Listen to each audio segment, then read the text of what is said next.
Europe 1. Le journal de 6h avec Véronique Verdun. Bonjour Véronique. Bonjour Thomas, bonjour à tous. Tout d'abord, cette prise de position officielle des dirigeants du G7 au 5e jour de conflit entre l'Iran et Israël réunis au Canada.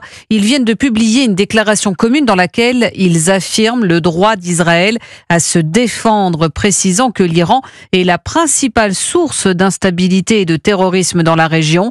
Pour le G7, c'est très clair, l'Iran ne pourra jamais disposer d'une arme nucléaire. Hier, Téhéran avait annoncé des frappes sur Israël sans interruption jusqu'à l'aube. Les sirènes ont bien retenti de nombreuses fois cette nuit, obligeant les Israéliens à rejoindre les abris. On retrouve en direct Frédéric Simon, le correspondant d'Europe 1 en Israël. Il est actuellement 7h du matin à Tel Aviv, Frédéric, et malgré les alertes, la nuit a été plus calme que les précédentes.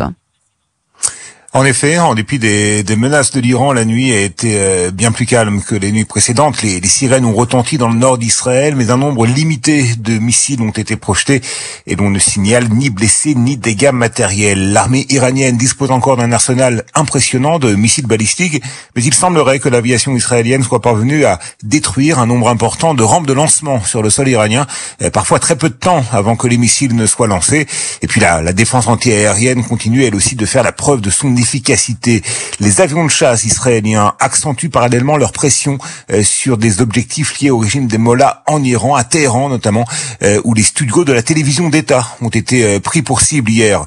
En outre, Benjamin Netanyahou hausse le ton. Dans un entretien accordé à la télévision américaine ABC, le Premier ministre israélien a affirmé qu'il n'excluait pas d'attenter à la vie du guide suprême du régime des mollahs, l'ayatollah Khamenei. Cela pourrait, selon lui, mettre un terme au conflit. Frédéric Simon, en direct de Tel Aviv pour Europe 1.